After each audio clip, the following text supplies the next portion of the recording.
সাফন মাটি ধরবে না।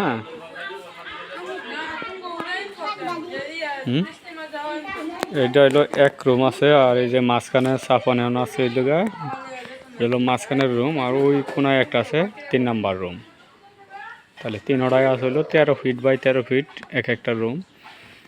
আর আমাদের এই জায়গায় ছাদ ঢালাইয়ের কাজ শেষ। এই জায়গায় ছাদের কাজ পুরোপুরিভাবে শেষ হয়েছে।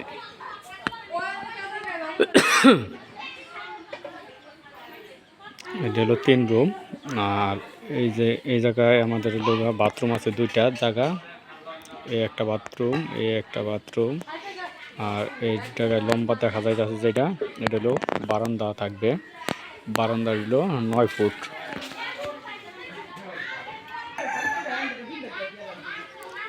এই পুরোটা লম্বা যেটা দেখতে পাচ্ছি আমরা, এটা হলো বারান্দা। আর এখন বর্তমান আছে খোলামেলা জায়গায় এই জায়গায়।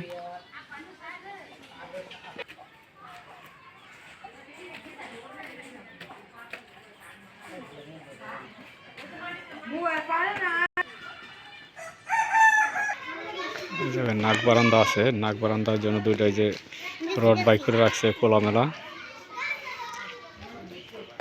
আর এদিক দিয়ে ছিল রান্নাঘর।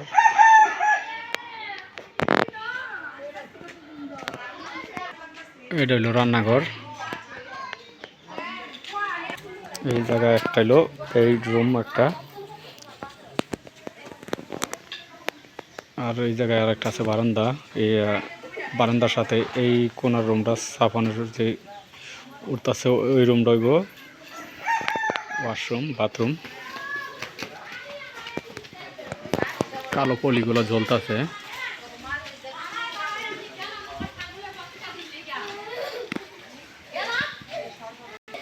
এটা হলো বাথরুম, আর এটা হলো বড় রুম।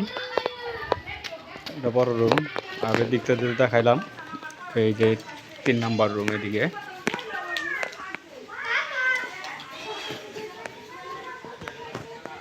এই কোনার সাইড থেকে এটা দেখাইতেছি।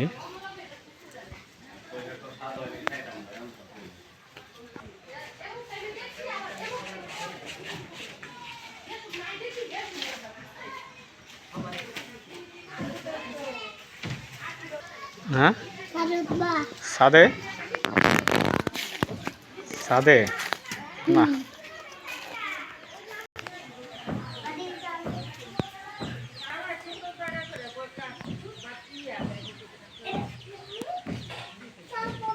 এই যে সিঁড়ি, বাঁশ দিয়ে সিঁড়ি বানাইছে এই জায়গায়।